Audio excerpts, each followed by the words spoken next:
다가가서 또 기도했고 하나님의 역사가 나타났습니다. 우리 오늘 간증 순서는 좀 바꿔서 안현진 먼저 나와서 간증하도록 하겠습니다. 박수로 환영해 주세요.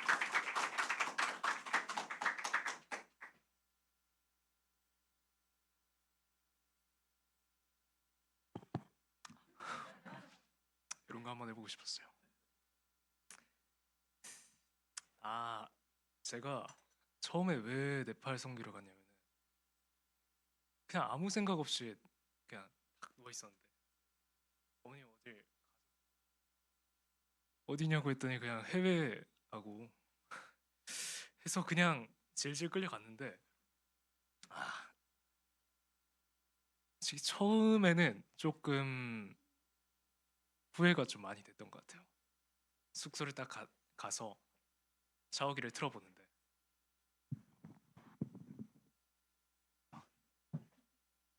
분명 이제 뜨거운 물을 틀었는데 차가운 말이 나오고 차가운 물을 틀었는데 이 랜덤이에요 이게. 이제 이거 괜히 왔나 했는데 다음 날에 생각이 완전 달라졌어요. 딱 교회를 갔는데 진짜 아이들이랑 어른들이랑 너무 행복해 보이고 즐겁게 뛰어놀고 해서 저는 그때 거기가 천국인 줄 알았어요. 진짜 너무 날마다 행복했고 사실 선교하러 와서 저희가 은혜를 나눠드리려고 왔는데 오히려 저희들이 은혜를 받은 그런 기분이었어요. 그래서 선교하는 동안 너무나도 행복했고 또 은혜도 많이 받았고 그래서 천국을 잠깐 보여주신 게 아닌가 하나님의 생각이 들었어요. 진짜 마지막 날에 너무 아쉬움이 남았고 또 그렇습니다. 마무리 어떻게 하지? 다음번에 꼭 같이 우리 와주셨으면 너무 감사합니다. 네. 네.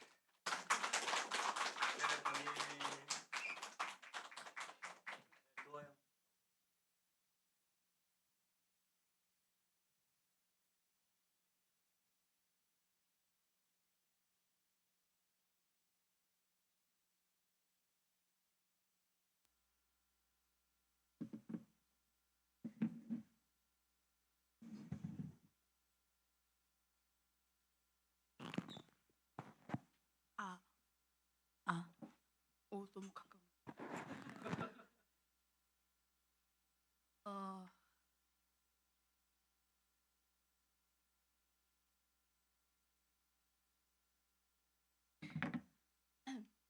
까요?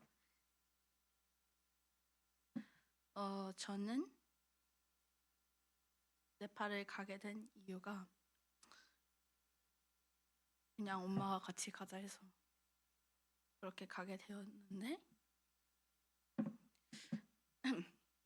이제 가기 전에 여러 번의 이제 모임이 있었습니다. 근데 저는 그때까지도 갈까 말까 고민을 많이 했습니다. 왜냐하면은 아무래도 연휴가 황금 연휴여서 놀고 싶은 마음에 이제 고민을 했는데 어쨌든 그렇게 해서 가게 되었는데 저도 처음에 이제 현진이가 말했던 것처럼 숙소가 좀 그랬어요. 화장실도 그랬고 근데 이제 그걸 떠나가지고 뭐지? 아니요. 긴장이 돼가지고 잠깐만요. 이러지?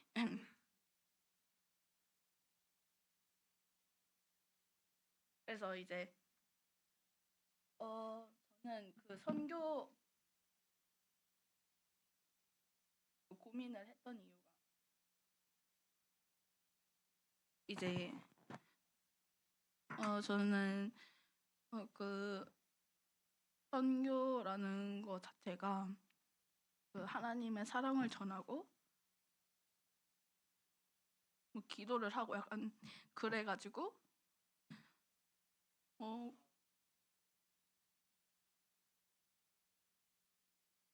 매주 하니까 쉬워 보였지. 아니,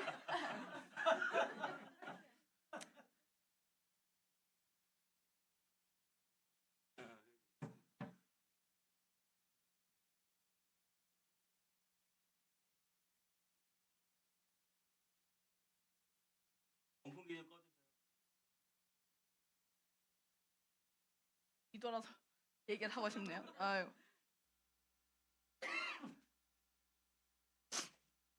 아무튼 어 제, 제가 그거를 잘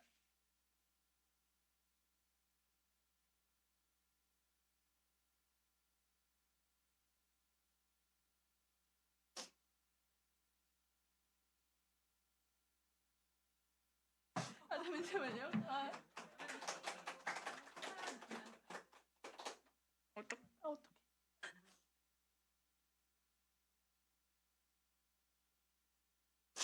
아무튼 제가 그걸 이제 잘 할 수 없을지 네 그것도 고민이었고 그래서 이제 가서도 내가 뭘 할 수 있을지 그런 생각이 있었어요. 근데 그렇게 해가지고 이제 첫날에 가정 신방을 갔는데 생각보다 그 집이 너무 형편이 어려웠고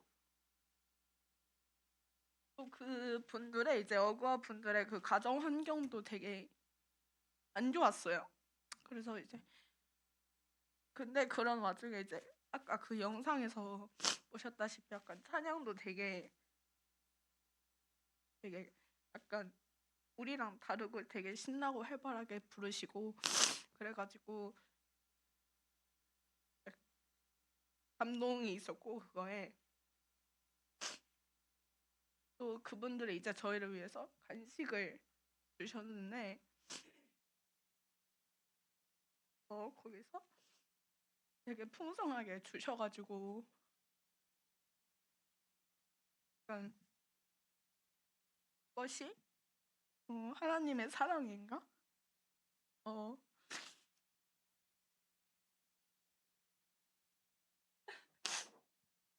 죄송해요. 어쩌면은 이제 그 주신 게 본인의 이제 뭐 전부일 수도 있는 그런 건데 그 네, 어, 저희를 위해서 모든 것을 주신 하나님처럼 이제 하나님의 자녀 그분들이 하나님의 자녀이구나 약간 그런 거를 생각하게 됐고 또 아이들과 이렇게 함께 활동을 하면서 그 아이들이 그냥 얼굴에 그림 하나 그려주는 것 자체로도 어, 너무 행복해하고 그런 모습 보면서 음, 내 선교를 잘 왔다. 내가 어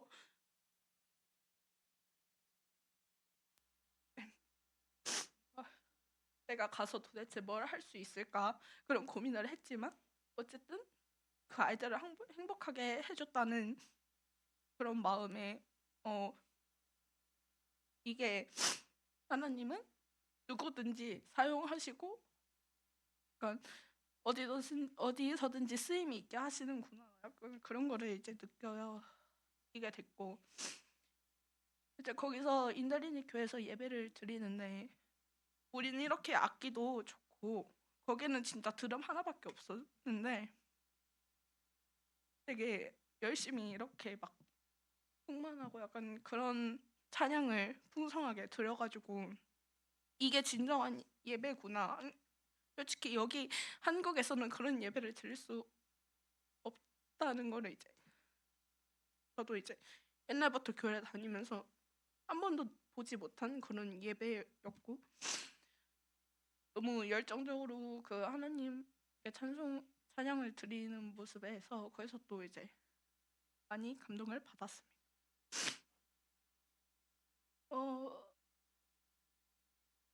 저는 원래 이제 기도가 어려웠어요.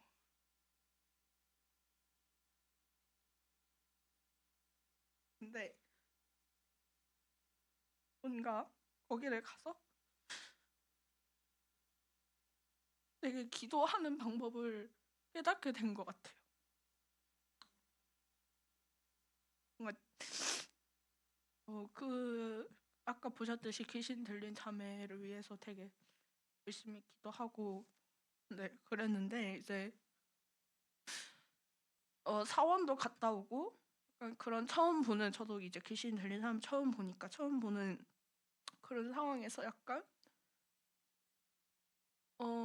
그러니까 사원도 올라가는 것도 힘들었고 거기에 이제 그런 특유의 향 피우는 그 향이 저한테는 약간 너무 독했나 봐요. 그래서 숙소 와가지고 너무 힘들었어요. 그리고 약간 자꾸 어, 뭐 아무한테도 얘기를 하진 않았지만 약간 속에서 자꾸 약간 어, 뭔가 두려움이 자꾸 생기는 그랬었거든요. 근데 이제 숙소에 돌아와서 그 여행자 선생님께서 어, 그런 마음이 생긴다면은 기도를 드려라라고 하셨는데 그 말을 듣고 이제 혼자서 계속 그렇게 드렸어요 기도를. 그러니까 너무 무서운데 저 좀 지켜달라고 그래 어쨌든 그렇게 했는데 또 뭔가 찬양을 듣고 자야 될 것 같은 거야 그날. 안 그러면 너무 힘들 것 같아서 또 찬양을 엄마한테 이거는 찬양을 듣고 자야겠다 해가지고 같이 들으면서 잤는데 그 전까지는 뭐지 눈을 감으면 자꾸 그 무서워가지고 눈을 잘 못 감았는데 그렇게 하고 나서 잘 때 너무 잘 잔 거예요. 그래서 거기서 약간 그동안 사실 교회를 나왔지만 진심으로 약간 그랬었던 적이 없는데 이번에 갔다 오고 나서 하나님이 살아 계시다는 걸 약간 느꼈던 것 같아요. 그래서 이제 히말라야를 물론 못 봤지만은 되게 다음에 다시 오면 되지라는 마음이 자꾸 약간 생겨가지고 그걸로 별로 실망하지도 않았고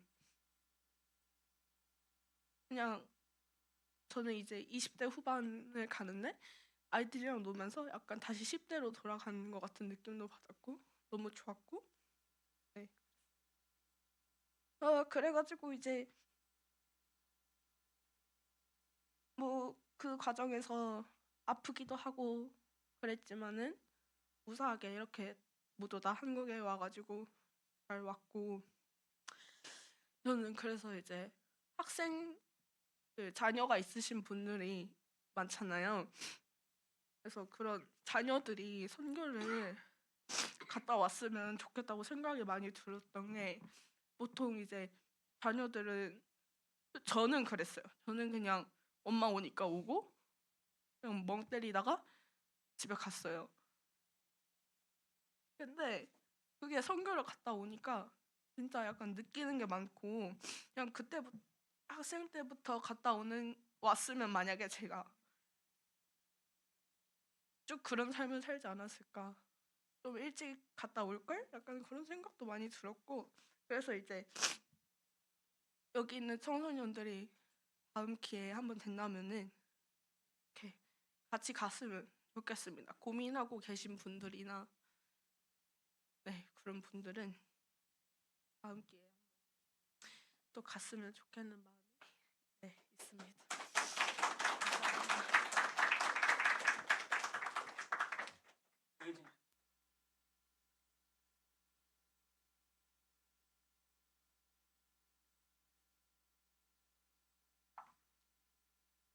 짧게 해야 되거든요. 근데 간증문을 길게 썼어요.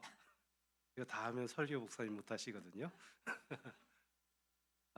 저는 이번 단기 선교가 저한테 제가 선교를 다녀와서 그 안에 주어진 주제, 이 단기 선교가 주제가 저한테는 하고 나서 보니까 하나님의 나라였다라고 저는 그렇게 생각이 되어져요. 이 내용을 다 할 수는 없고 이 중에서 제가 나누고 싶은 것들만 나눌게요. 제가 가기 전에 저희 집사람이 1월 달 와서 성경을 창세기를 읽고 있거든요. 근데 창세기를 읽다가 아브라함이 천사를 소돔과 고모라로 가는 소돔으로 가는 천사를 만난 그 부분을 읽고 저한테 나눔을 준 게 있어요. 그때 나온 하나님의 말씀이 뭐냐면 아브라함에게 자녀가 있겠고 그리고 너를 통해서 천하 만민이 복을 받을 거라고 말씀하고 계시고 그리고 내가 아브라함을 택한 것은 아브라함 내가 자녀를 잘 양육해서 그 자녀들이 하나님의 의와 공도를 따르고 거룩한 삶을 살면 내가 너에게 말한 그 모든 복이 이루어지게 하겠다라고 하는 그 말씀을 나눴거든요. 그리고 그 말씀을 저희 집사람이 읽으면서 이 말씀이 예수님이 하신 말씀, 먼저 그의 나라와 그의 일을 구하면 이 모든 것을 더하시겠다라고 하는 그 예수님의 말씀과 같다라고 했었어요. 그래서 앞에 먼저 그의 나라 의를 구하는 게 아브라함에게 자녀와 아브라함 내가 내 자녀를 잘 양육해서 하나님의 법과 의를 따르면 그게 하나님의 먼저 그의 나라와 의를 구하는 거다. 먼저 그의 나라와 의를 구하는 것 같다라는 표현을 하고 그다음에 그렇게 하면 아브라함에게 아브라함 자손의 그 모든 약속한 복을 주겠다라는 것. 그게 예수님이 말한 그의 나라와 의를 구하고 나면 이 모든 것을 더하겠다라는 그 표현이 같다라는 말씀을 그렇게 이제 나눴었거든요. 그리고 네팔을 가면서 제가 한 6개월 전에 읽던 책이 구원 그 이유라는 박영선 목사님 책이 있는데 설교집인데 그것을 읽다가 한 반을 읽고 반을 못 읽었는데 네팔 가는 비행기 안에서 나머지를 다 읽고 갔어요. 그 안에 있는 이야기가 뭐냐면 제가 읽었던 부분에 있던 이야기가 뭐냐면 여호수아서의 여리고성과 아이성을 정복할 때 기생라합과 아간에 대한 이야기가 나와요. 기생라합이 하나님이 이스라엘을 통해서 행한 소문을 듣고 그 정탐꾼들을 숨겨주고 그리고 그 정탐꾼들이 나중에 여리고성을 무너뜨리고 올 때 나와 우리 집을 기억하라라고 이야기하거든요. 그래서 기생라합의 집이 아버지와 그 모든 가족과 친척들이 다 살고 기생라합이 결국에는 아브라함과 다윗의 가문에 들어가는 성경에 기록되는 그 일이 있고 그 일이 오늘까지 이른다라고 성경에 기록하고 있어요. 그리고 그때 여리고성을 무찌를 때 아간이 하나님 앞에 모든 것 바쳐진 것에 대해서 하나님께 온전히 드려야 되는데 아간이 그 안에서 가죽옷 한 벌 하고 금덩이 하나 하고 은 한 12개 정도를 취해서 숨겨놨다가 그것이 드러나서 아간과 그 가족이 다 돌에 맞아서 죽거든요. 아간이 물론 그 전에 회개하고 죽어요. 그게 그 책의 내용이었어요. 그렇게 읽고 네팔을 들어갔고 그 네팔을 이제 아까 저희 영상에서 보면 저희가 했던 거 다 나오고 그 영상 중에 있는데 그 영상 중에 있지만 저희가 네팔을 가서 둘째 날 저희가 이제 그 네팔 어구아들이 저희로 치면 셀장 같은 그런 분들인데 그분들 4가정을 저희가 신방을 했어요. 그 4가정을 신방을 할 때 어구아들의 삶이 어떠냐면 지금 여기 인들이 있는 교회에 있는 지역 자체가 굉장히 가난한 지역이고 네팔이 아직 이 계급이 그대로 유지가 되는 법적으로는 없지만 생활에서는 그대로 유지가 되고 이 사람들은 굉장히 하층민들이에요. 그리고 신발을 다 신지 않는 사람들도 많고 맨발로 다니는 사람들도 많고 가정이 굉장히 어렵죠. 이 사람들이 아주 굉장히 가난한 사람들이고 어구아들 중에는 글을 읽지 못하는 사람들이 있어서 선교사님이 최근에 이제 성경 읽기를 시작했고 그 성경을 읽는 것을 통해서 글을 이제 배우고 성경을 읽게 돼서 너무 좋아하는 어구아들이 있다라고 얘기를 하셨거든요. 그 어고아들의 가정을 갔을 때 어고아들 삶이 어떠냐면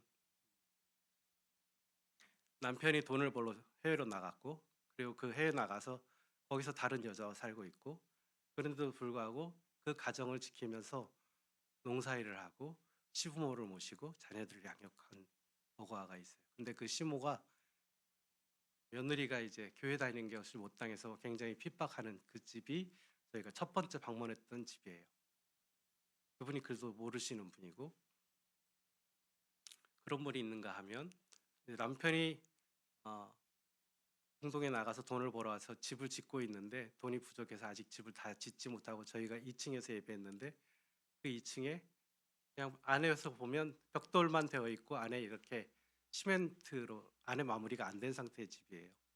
그리고 또 다른 분은 남편과 살고 있긴 한데 남편이 첫 번째 부인과는 헤어지고 이혼하고 지금 살고 있는데 그 첫 번째 부인이 다시 남편한테 가서 이분이 남편이 어떤 선택을 할지 남편은 이분과 살고 싶어 하지만 그 첫 번째 부인하고 살고 있으니까 이분이 어떻게 해야 될지에 대해서 굉장히 힘들어하는 분이고 그러면서도 그 자녀를 키우고 그 자녀가 교회를 다니고 있고 그리고 네 번째 같은 집의 어가 집도 이제 자녀들이 다 커서 이제 해외로 나갈 준비를 하고 있고 그러니까 가정들이 굉장히 깨어지고 어그러진 가정들이 많아요. 그 가정 가운데서 이분들이 하나님을 믿고 하나님을 섬기면서 그 자녀들을 양육하는 삶을 살아가는 거거든요. 굉장히 어려운 삶을 살아가고 저희가 여기 신방할 때 보면 저희한테 하영자매가 굉장히 귀하게 대접해 줬다고 했잖아요.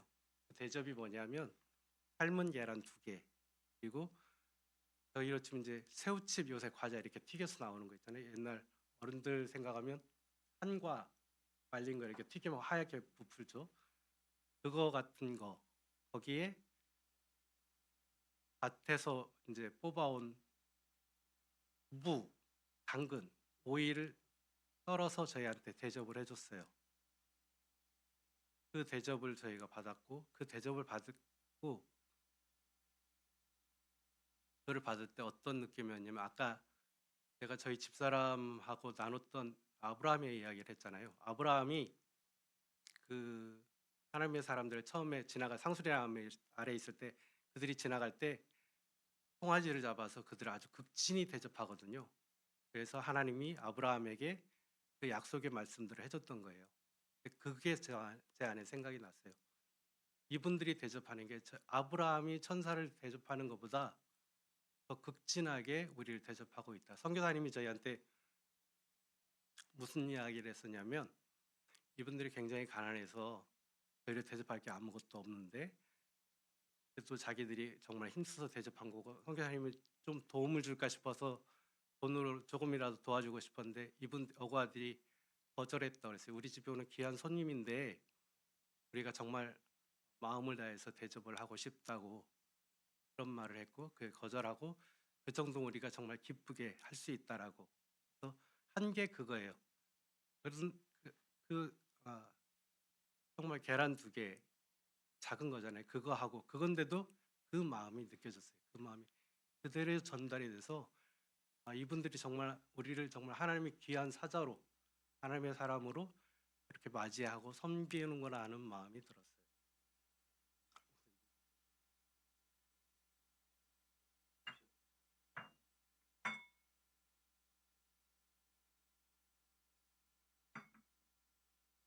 그 마음이 들었고 그렇게 그분들의 삶을 볼 때 그 삶을 보고 그 마음을 나누고 와서 제가 네팔에서 계속 이제 여호수아서를 묵상을 했거든요. 그리고 그 마음을 듣고 와서 그 예배 또 아이들과 나누고 그리고 주일 예배를 드렸어요. 근데 그분들이 오셔서 주일날 예배할 때 하영자매 얘기한 것처럼 그분들의 드리는 예배가 굉장히 자기의 그 어려운 삶을 그대로 와서 그대로 하나님 앞에 자기의 삶을 다 드린다는 느낌을 제가 받았어요. 온전히 앞에 내 삶을 다 그대로 드린다. 온전히 하나님 앞에 드린다. 찬양할 때, 기도할 때 제가 그렇게 하면서 이제 귀신 들린 자매 러미나를 이제 저희가 한 시간 40분 정도 기도한 거거든요. 그런 일이 있었고 그 예배를 드리면서 하나님은 우리 예배를 어떻게 받는지에 대해서도 생각하게 됐어요. 이분들의 그 이틀 동안의 삶을 보면서 그리고 새벽에 제가 묵상할 때 하나님이 저한테 그런 마음을 주셨어요. 어떤 마음이냐면 이분들의 삶이 아브라함에게 했던 약속, 아브라함과 예수님이 말씀하셨던 하나님의 나라, 이분들이 자기가 정말 어려운 자기의 그 환경 가운데에서 하나님을 믿고 하나님을 섬기면서 그 고난의 삶을 살면서도 자기의 자녀들을 양육하잖아요. 자기 그 어구아들의 자녀들이 와서 주일 예배 때 찬양 인도하고 앞에 이렇게 이끌어가는 거거든요. 그것을 보면서 그 자녀들을 또 하나님의 자녀들로 이렇게 양육하는 것을 보면서 이게 하나님의 나라다라는 생각이 들었어요. 이 어구아들의 삶이 하나님의 나라를 이루어가는 삶이라는 생각이 들었어요. 아브라함을 택한 이유, 하나님의 택함을 받은 사람이 내가 하나님의 뜻대로 옳은 길을, 의의 길을 살아가고 올바른 삶을 살아가고 정직한 삶을 살아가고 거룩한 삶을 살아가고 그 삶을 살아가면서 내 자녀를 내가 사는 삶처럼 이 아이들이 하나님을 아는 사람으로 하나님의 뜻에 맞게 바른 삶을 살도록 옳은 길을 가도록 거룩한 삶을 살도록 가르치고 양육하는 것, 이게 하나님의 나라다라는 생각이 제 안에 하나님이 주신 마음이 그거였어요. 제가 보통 저도 신앙생활을 계속하면서 하나님의 나라 하면 성경에서 많이 보고 듣거나 이렇게 하고 설교에서 들었던 하나님의 나라를 이 땅에서 살아야 되고 그 삶을 살아야 되고 우리가 물론 죽어서 천국 가는 것뿐만이 아니라 이 땅에서도 누려야 된다, 그렇게 알고는 있지만 구체적으로 그게 뭐다라고 딱 받은 느낌이 없었거든요. 근데 이번 선교에서 네팔 선교에서 받은 게 그거예요. 하나님의 나라가 이거다. 그렇게 하면 아브라함에게 하셨던 하나님의 약속, 하나님의 복이 그대로 이루어진다는 거죠. 그 삶을 살아간 게 기생 라합이었던 거예요. 어떤 거예요? 기생 라합이 그 기생 라합을 여호수아서를 묵상하면서 느꼈던 것, 그 박영선 목사님 설교 가운데 얘기하셨던 것이 제 안에 그대로 다가왔던 게 뭐냐면 앞에 라합이 술 팔고 몸 팔았던 삶을 살았는데 하나님의 이야기를 듣고 그 한 번에 순종해서 아브라함과 다윗의 자손의 가문에 들어가서 오늘에까지 이르렀다는 거죠. 그리고 아간은 유대 지파이고 그 아버지와 할아버지와 증조부가 유대 지파의 굉장히 중요한 리더들이었는데 아간의 한 번에 순종하지 않은 불순종으로 인해서 그 가문이 끊어지고 없어진 거거든요. 내가 한 번에 하나님 앞에 드려진 삶, 내가 하나님 앞에 그렇게 순종해서 드리는 삶, 라합이 드렸던 삶, 그리고 어구아들이 현재 살아가는 삶, 어구아들이 굉장히 가난하고 배우지 못하고 억울한 삶들을 살아가잖아요. 가정이 깨어져 있고 남편도 없고 남편이 바람이 나 있고 자녀들이 그 어구아 중에 또 한 사람 어떤 사람이 있냐면 너무 가난해서 자기의 딸을 인도로 입양을 보냈어요. 그 딸이 이제는 자랐는데 엄마를 외면하는 사람이 또 있거든요. 그런 환경들 가운데서도 이 사람들이 자기의 신앙을 지키면서 자기 자녀를 양육하거든요. 그 신앙을 물려주는 거죠. 그 아이들이 교회에 와서 자라가고 있고 그렇게 이뤄가는 게 하나님의 나라라는 생각. 그 삶을 이뤄가야 되는 것. 그것이 이뤄갈 때 하나님이 아브라함에게 하셨던 약속, 예수님이 말씀하신 그 모든 것을 더하시리라는 그 약속이 우리 가운데 임한다는 거죠. 그게 제가 이번 단기 선교 가운데 받았던 은혜고 지금도 계속해서 생각이 되어져요. 어제 이제 성문교회 가서 저희 후원해 주셨던 장로님하고 이렇게 나눴던 적이 있는데 그 나누면서 돌아오면서 생각할 때 마태복음 1장이 생각났어요. 아브라함과 다윗의 세계라라고 나오면서 낳고 나오잖아요. 계속 그 낳고가 제가 딱 느껴진 게 뭐냐면 이 마태복음 1장 1장이 하나님의 나라를 하나님이 말씀하신 거라는 생각이 들어왔어요. 이게 제 안에 아주 굉장히 오늘 아침에까지 아주 굉장히 제 안에 말씀하고 있고 제가 느꼈던 겁니다. 간증하고 싶은 겁니다. 물론 이 안에 다른 것들도 많이 있고 또 여러 가지 이야기가 있는데 오늘 여기 아까 이제 현진이가 이야기했는데 현진이가 저희가 바퍼 사역 할 때 현진이가 얘기했던 게 있어요. 여기 바퍼 사역안에 왔던 거기 꼬마 아이들이 매일 아침 저렇게 식사를 바퍼에서 이제 아이들을 대접하는데 한 200에서 250명 정도의 아이들이 온대요. 근데 저희가 아이들에게 그러니까 밥을 주고 그 다음에 이제 부족한 아이들이 밥을 계속 달라고 할 때마다 달이 이제 거기 부어주는 녹두 숲이에요. 숲이고 밭이 이제 밥인데 그 밥에다가 녹두 숲을 부어주는 일을 계속 보충해 주는 거 현진이가 얘기했거든요. 근데 현진이가 뭐라고 너 그거 하면서 어땠냐 마음을 볼 때 현진이가 뭐라고 고백을 하냐면 꽃에 물을 주는 것 같다라고 얘기했어요. 저희가 그 표현을 듣고 저희 단계팀 모두가 정말 은혜 받고 하나님 앞에 정말 감동했어요.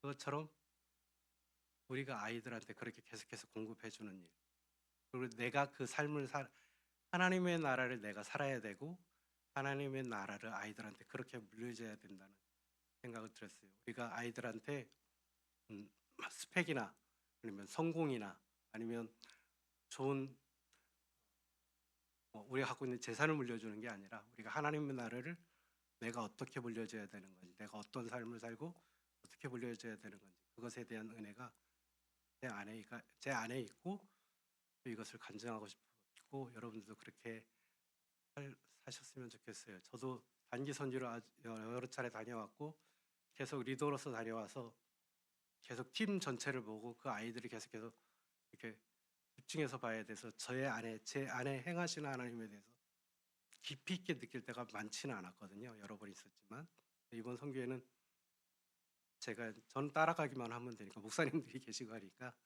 저는 뒤에서 따라가기만 하는 거여서 제 안에 그리고 이 선교에 아주 집중할 수 있었는데 하나님이 저한테 가르쳐 주신 그게 그거예요. 하나님의 나라가 어떤 거다. 그게 말씀하신 거예요. 감사하고 감동했습니다. 그리고 마지막으로 제가 이제 하고 싶은 말이 하나님의 사람으로 거룩하고 정직한 삶을 사는 사람, 가난해도 죽음의 자리에서도 구원하시고 하나님의 자녀로 또 백성으로 하나님 우리를 그렇게 살게 하실 거라는 것입니다. 그것이 우리가 하나님의 나라를 사는 거고 그것이 우리가 하나님의 나라를 자녀들에게 그렇게 물려줄 수 있다라고 생각합니다. 그러면 우리가 정말 원하는 것, 하나님이 주시고자 하는 복을 우리가 다 누릴 수 있다라고 생각이 되어집니다.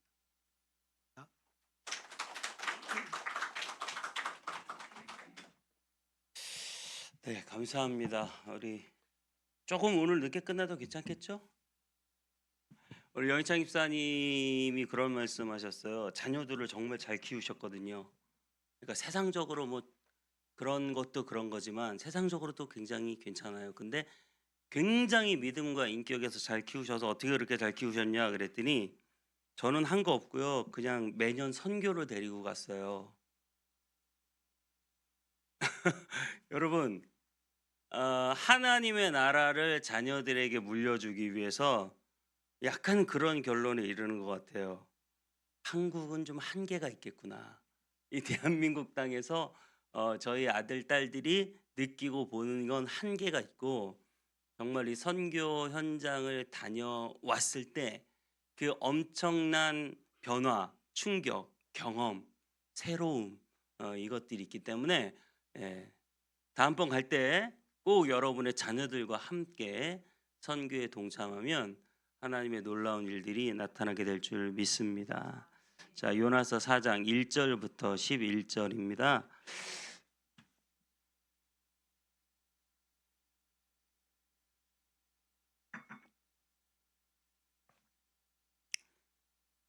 네, 빠르게 교독하겠습니다.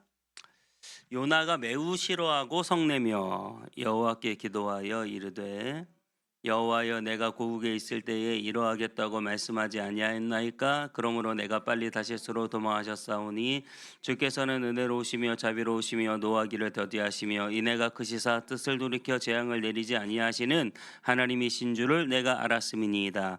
여호와여 원하건대 이제 내 생명을 거두어 가소서. 사는 것보다 죽는 것이 내게 나음이니이다 하니 여호와께서 이르시되 내가 성내는 것이 옳으냐 하시니라.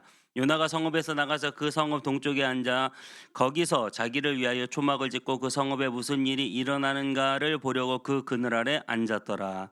하나님께서 여호와께서 왕넝쿨을 예비하사 요나를 가리게 하셨으니 이는 그의 머리를 위하여 그들이 지게 하며 그의 괴로움을 면하게 하려 하심이었더라. 요나가 박넝쿨로 말미암아 크게 기뻐하였더니 하나님이 벌레를 예비하사 이튿날 새벽에 그 박넝쿨을 갉아먹게 하심에 시드니라.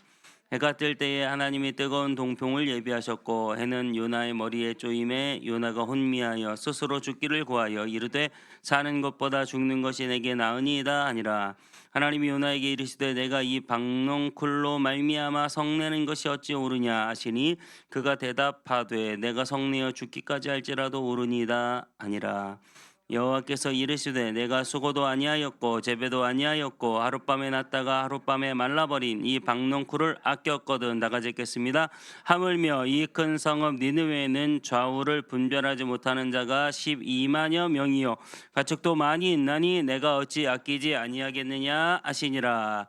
아멘. 잠깐 드려진 예물로 위해서 기도합니다. 거룩하시고 복되신 하나님 감사합니다.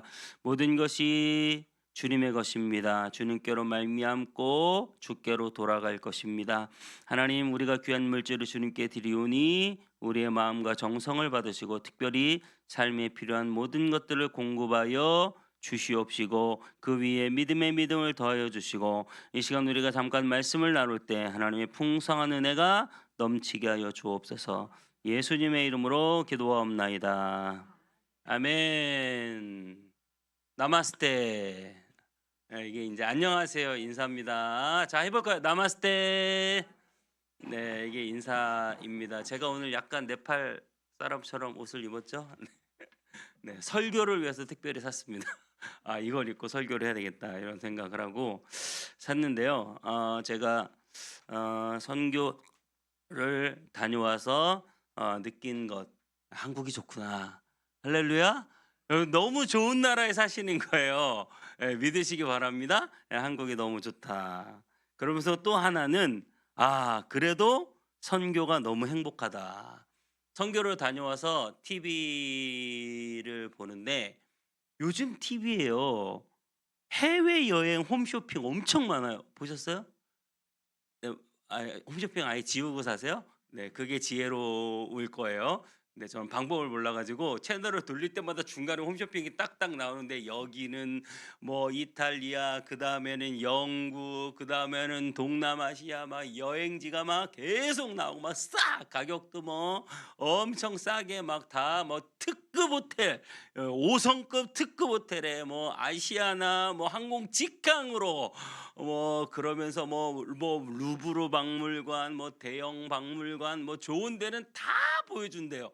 그 너무나 잘 먹고 잘 자고 좋은 비행기 타고 신나게 여행하라고 막 홍보를 해주는 거예요. 그걸 보면서 저희는 전 세계에서 가장 가난한 중 하나인 네팔을 다녀왔습니다. 네, 요거 하나만 비교해 드릴게요. 네팔이 1인당 소득이 1,600불. 우리나라 1인당 소득은 38,000불. 몇 배요? 20배. 20배가 차이 나요. 네. 그러니까 우리나라에서 300만 원 벌 때 네팔 사람들은 한 달에 15만 원 벌어요. 하루에 5천 원 벌어요. 하루에 5천 원. 저희는 5천 원짜리 커피를 사 마시지만 그 사람들은 하루에 10시간씩 카페에서 열심히 일하는 청년들을 보면서 거기 선교사님 사모님이 저 사람들 하루에 한 7천 원 벌어요. 하루에 10시간 일하고 너무나 일자리도 없고 돈도 없고 그들의 유일한 꿈은 해외에 나가서 돈 버는 거예요. 한국을 얼마나 가고 싶어 하는지 한국 가려면 한국어 시험 만점을 받아도 못 간대요. 대기를 해야 된대요. 너무나 한국 가고 싶은 사람들이 많아가지고 여러분 그런 나라에 저희가 다녀왔어요. 볼 것도 많지 않아요. 최고의 관광지를 갔거든요. 포카라 호수. 포카라 호수를 가고 그 선교 제가 그런 게 아니에요. 선교사님 장인어른이 그 포카라우스에 와서 그랬대요. 산정호수보다 못하다. 최고의 관광지, 예, 산정호수보다 못한. 너무나 오토바이가 많아가지고요. 제가 오토바이 노이로제에 걸릴 것 같아요. 길 가는데 옆에서 계속 오토바이들이 내 주위로 왔다 갔다 하는데 무서울 정도예요. 근데 그 사람들은 다 잘 피해 다니더라고요. 히말라야를 품고 있잖아요. 얼마나 자연환경이 좋고 깨끗하겠어요. 먼지가 얼마나 많은지, 미세먼지 때문에 마스크를 안 쓰면 길을 걸어 다닐 수가 없어요. 도로 포장이 안 돼 있어가지고 오토바이가 막 달리는데 먼지가 막 날리고 그 오토바이의 매연이 어마어마하게 나오고, 그러니까 마스크를 안 쓰면 거리를, 여러분 공기가 깨끗하다고 생각하지 마세요. 예, 엄청 공기가 더러워요. 마스크 안 쓰면 살 수가 없어요. 그런 나라. 네. 가난한 사람들이 너무 많아요. 국어를 막 하는데 큰일 날 뻔했어요. 제가 한 명 애기 안고 누가 돈을 이렇게 달라고 하는데 너무나 안쓰러워가지고 올라갈 땐 그냥 그러다가 내려올 때 그냥 한 명을 딱 줬거든요. 그랬더니 갑자기 뒤에서 한 명이 따라붙어요. 자기도 달래. 그래서 어떡하지? 그러가 이 사람을 줬어. 그랬더니 좀 내려가 또 한 명 따라붙어. 또 소문 났어. 소문. 한 명이 따라붙고 뒤에 줄 서 막 돈 달라고. 너무 무서워가지고 막 차로 도망갔는데 차까지 쫓아가지고 막 문을 두들겨요. 근데 제가 한 가지 확신했어요. 저 안고 있는 아이는 저 여자의 아이가 아닐 것이다. 이거 완전 조직이에요. 조직. 예, 그렇게 안 하면 살 수가 없어. 어디 고아원 같은 데서 애들 빌려가지고 아침마다 애기 안고 구걸하는 것 같아요. 아줌마들이. 함부로 돈 주지 마세요. 큰일 날 뻔했어요. 예. 그런 나라예요. 국어를 안 하면 살 수 없는. 일자리가 너무 없고 돈을 벌어도 조금 벌고 그 일자리도 들어가기가 어려운, 가난한, 힘들고 고통당하는. 그런데 그 사람들을 보면서 느낀 것이 정말 신앙은 진짜예요. 예배는 진짜고 찬양은 진짜고 거기에서 너무나 은혜를 많이 받아요. 제가 90년대 신앙생활 시작했어요. 88년 교회를 처음 다니면서 90년, 80년 후반 90년 때 그때 교회 참 뜨거웠거든요.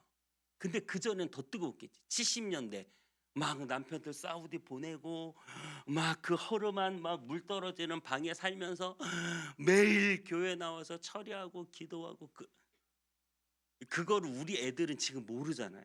우리 애들은 아침에 발로 차야 교회를 나가. 발로 차야. 그 선교를 가서 그 고통당하는 사람들이 하나님 앞에 찐으로 기도하고 찬양하고 예배하는 모습. 그래서 제가 홈쇼핑 채널을 돌리면서 하나 느낀 게, 너에게 다시 거의 유럽 가는 비용 들었어요. 다시 저 좋은 루브르 박물관, 대형 박물관, 5성급 호텔에 자면서 유럽 여행을 갈래? 선교를 갈래? 다른 분들은 모르겠지만 저는 선교를 갈 것 같아요. 물론 저는 스위스 융프라우의 인터라켄 산악길차도 타고 싶어요. 언젠가 탈 거예요. 언젠가 탈 거예요. 그거 안 하겠다는 거 아니에요. 그런데 그렇게 좋은 거 보고 맛있는 거 먹고 아주 최고급 호텔에 자는 것보다 이 허름한, 이 좋지 않은 환경, 거기에서 너무나 큰 행복이 그 안에 있었다는 사실을 부정할 수가 없는 거예요. 할렐루야. 그 7일간이 너무나 행복해서 여러분 모두에게 강력하게 얘기하고 싶어요. 선교 갑시다. 갔다 오면 정말 우리는 새로운 걸 보게 되고 놀라운 은혜를 경험하게 돼요. 물론 히말라야는 못 봤습니다.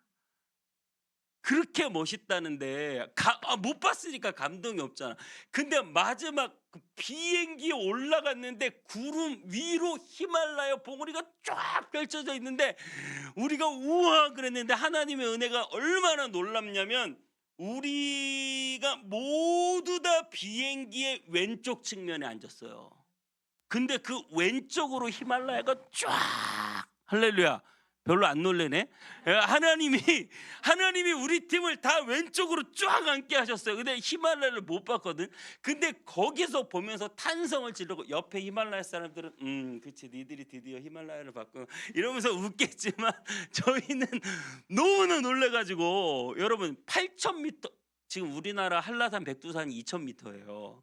8,000m의 산봉우리가 구름 위에 떠 있는데 비행기를 보면서 놀랐는데 우리가 그걸 보러 산에 꼭대기 올라가서는 못 봤어요.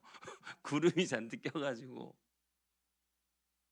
어쨌든 여러분 산이 거기 있다고 선교사님이 해준 말인데 산이 거기 있다고 놀라운 산이 있다고 구름이 갇혀도 산이 거기 있다고 우리가 보고 가슴 뛰며 기뻐하며 산이 거기 있다고 말하는 것처럼 여러분 하나님이 선교 현장에 있다고 가슴 뛰며 기쁨으로 여러분에게 저는 말할 수 있습니다. 여러분 정말 그 하나님의 놀라운 능력과 은혜와 그 행복을 경험하려면 정말 그 어떤 유럽의 좋은 나라 관광지 여행보다 정말 선교. 저희가 세븐일레븐이거든요. 7일 동안 11명이 갔다 왔다가 11명. 근데 또 얼마나 하나님이 사람들을 다 좋은 사람들만 모아주셨는지 여러분도 가면 다 좋은 사람 될 겁니다. 너무나 내 옆에 사람 때문에 행복한 거 그러면 그거만큼 또 기쁜 게 없는 거거든요. 그래서 하루하루가 기쁨이고 한 명 한 명이 기쁨이었다. 이게 현진이가요. 꽃에 물을 주는 것 같아요라고 하는 말을 할 때 정말 너무 충격을 받았어요. 현진이가 계속 그 아이들 하루에 한 끼 먹는 애들이 많대요. 빈민촌에 그 아침에 밥퍼 사역하는 그 한국 봉사단체에서 주는 한 끼 먹는데 거기에 애들이 밥을 얼마나 많이 먹고 그 한 끼밖에 못 먹어. 그 자라난 아이들이 밥을 엄청 먹으니까 더 주세요. 그걸 현진이가 계속 퍼줬거든요. 계속 힘들어 죽겠다고 하면서 퍼줬는데 퍼주면서 나중에 딱 한 말이 꽃에 물을 주는 것 같았어요. 현진이가 그러더라고요. 목사님 우리 중고등부를 꼭 부흥시켜야 되겠어요.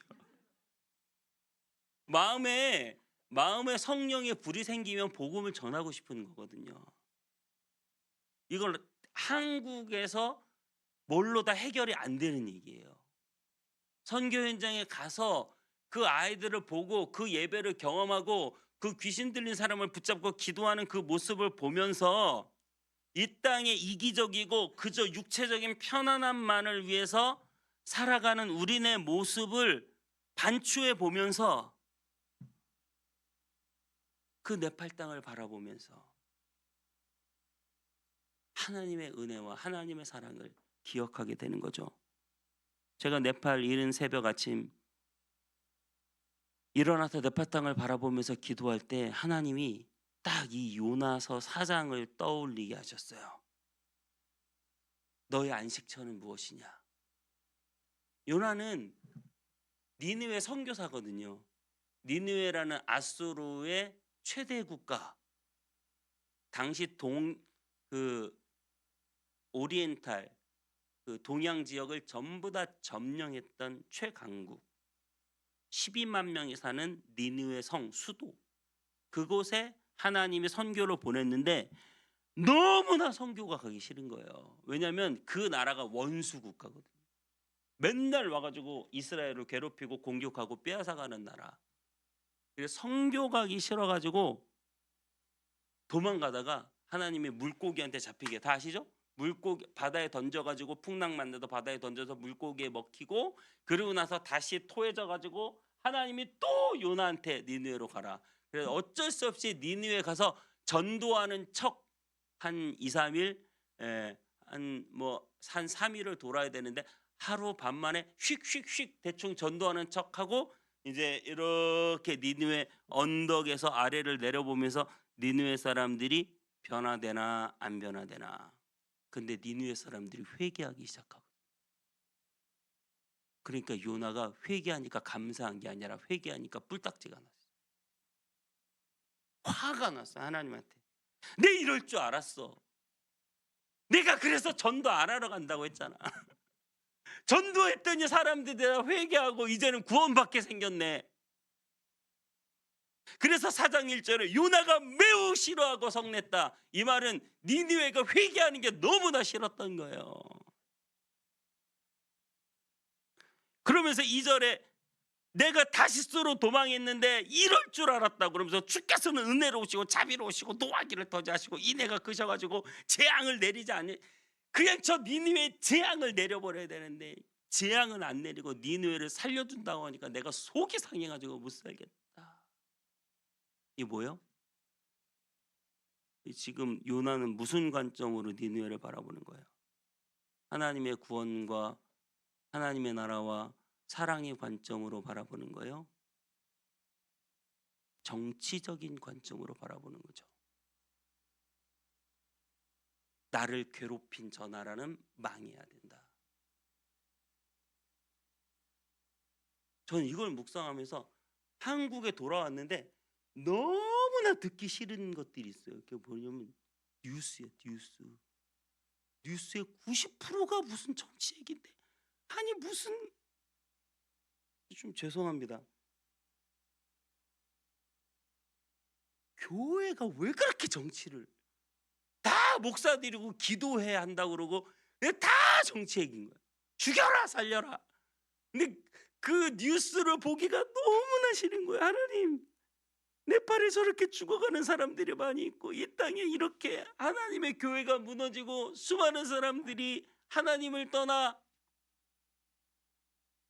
자신들의 우상을 쫓아가는 이 시대 가운데 그 정치가 뭐라고, 그것 때문에 죽고 살고 막 그것 때문에 모여가지고 뭐 기도하고 소리치고 자기 일생을 던지고, 여러분 하나님의 교회와 죽어가는 영혼보다 더 높은 그 어떤 것도 없다는 것을 믿으시기 바랍니다. 우리는 하나님의 교회를 세우고 하나님의 사랑을 증거하며 죽어가는 영혼을 구원하고 하나님의 나라가 오게 하는 거예요.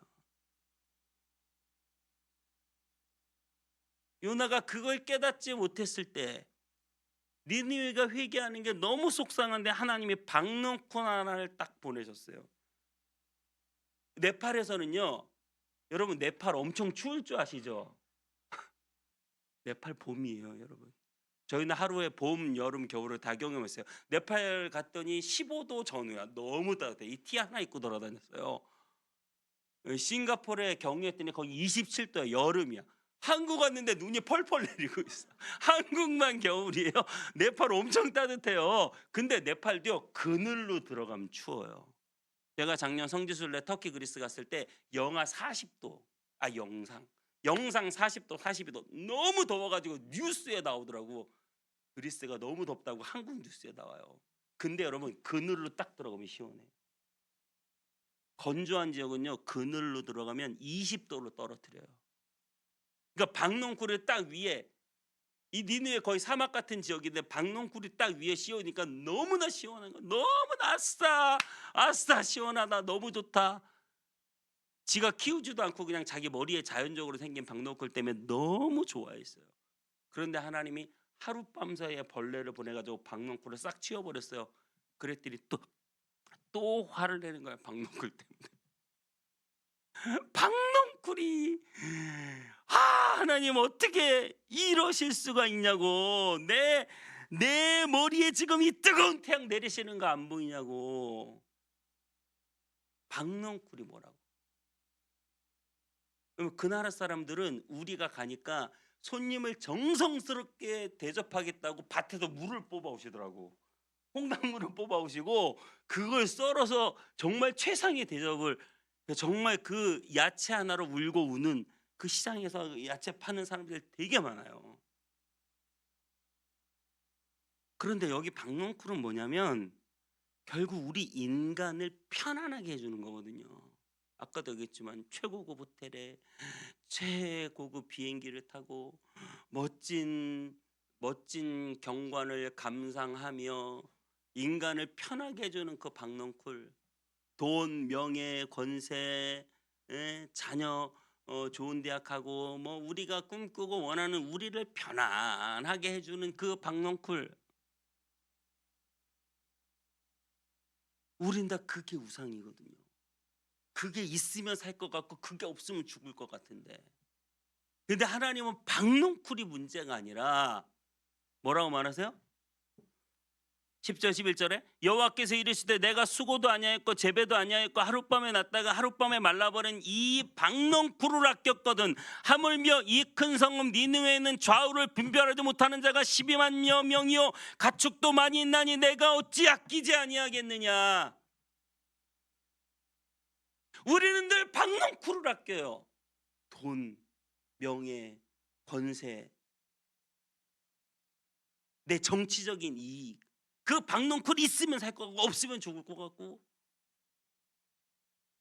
근데 하나님의 관심은 박농쿨이 아니라 너는 그 박농쿨도 아꼈느냐. 나는 지금 이 니느웨에 죽어가는 12만 명이 보인다.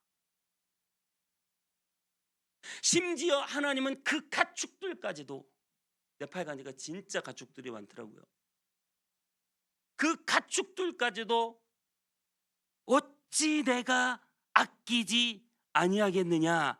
하나님의 관심은 바로 그거거든요. 근데 여러분 신기해요.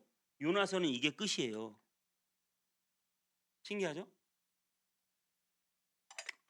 요나의 항변. 박농쿨 이거 진짜 어떻게 거둬가실 수가 있어요. 그랬더니 하나님이 너 박농쿨 아꼈니? 나는 이 니느웨의 12만 명을 아낀다. 이들을 사랑한다. 왜 요나는 여기서 끝이 났을까요? 요나는 10절 11절을 쓰고 있어요. 지금 요나가 지금 요나서를 쓴다고 생각해 보세요. 여호와께서 이르시되 내가 수고도 아니하고 재배도 아니하였고 하룻밤에 났다가 하룻밤에 말라버린 이 박농쿨을 아꼈거든. 하물며 이 큰 성읍 니느웨는 좌우를 분별하지 못하는 자가 12만 명이요 가축도 많이 있나니 내가 어찌 아끼지 아니하겠느냐. 요나는 더 이상 써내려갈 수가 없었죠. 왜요? 요나는 이 11절에 하나님의 음성이 딱 들려오는 순간 요나는 그 자리에서 무릎 꿇고 통곡했을 거예요. 그리고 실제로 이 성경을 쓰면서 11절에 마무리를 지으면서 요나는 더 이상 써내려갈 수 없는 통곡의 눈물을 흘렸을 거예요. 하나님은 저 니느웨를 사랑하셔서 그들을 구원하기를 기뻐하시는 하나님, 그들의 회개를 기뻐하시는 하나님. 니느웨, 네팔, 우상들의 천국이에요. 3만 3천 개 이상 국민 숫자만큼의 신이 있다는 나라. 그 사원은 너무나 냄새나고 영적으로 역겨워서 돌아다니기 쉽지도 않아요. 동네 곳곳마다 집보다 집만큼 사원이 있다는 나라예요. 그렇게 많은 우상단제를 섬기는, 니느웨도 그렇게 수많은 우상들을 섬기는 나라였어요. 그런데 하나님은 그 나라를 아끼신다는 거예요. 그런데 요나가 자기를 보니 자기가 하룻밤에 피어났다가 하룻밤에 없어질 박농쿨 같은 존재고, 자기가 하나님 앞에 끊임없이 불순종한 니느웨로 가라고 했는데 다시스로 가고, 전도하라고 하니까 대충 하고, 전도 끝나고 나서 하나님 앞에 회개하는 거 보고 불평불만하고 자기의 정치적 입지만 생각하고, 그리고 나서 또 다시 하나님 앞에 박농쿨 때문에 지금 하나님 앞에 막 죽자 사자 달려드는 그 요나가 하나님의 이 놀라운 사랑 앞에 좌우를 분별하지 못하는 자가 12만 명이여 가축도 많이 있나니 내가 어찌 아끼지 아니하겠느냐라는 이 말씀 앞에 하나님이 나를 아끼셔서, 요나 아니어도 니느웨 보낼 사람 많잖아요. 그런데 왜 꼭 요나를 또 보내셨어요? 왜 우리 11명을 보내셨어요? 왜 여러분들을 또 보내시기를 원하세요? 하나님은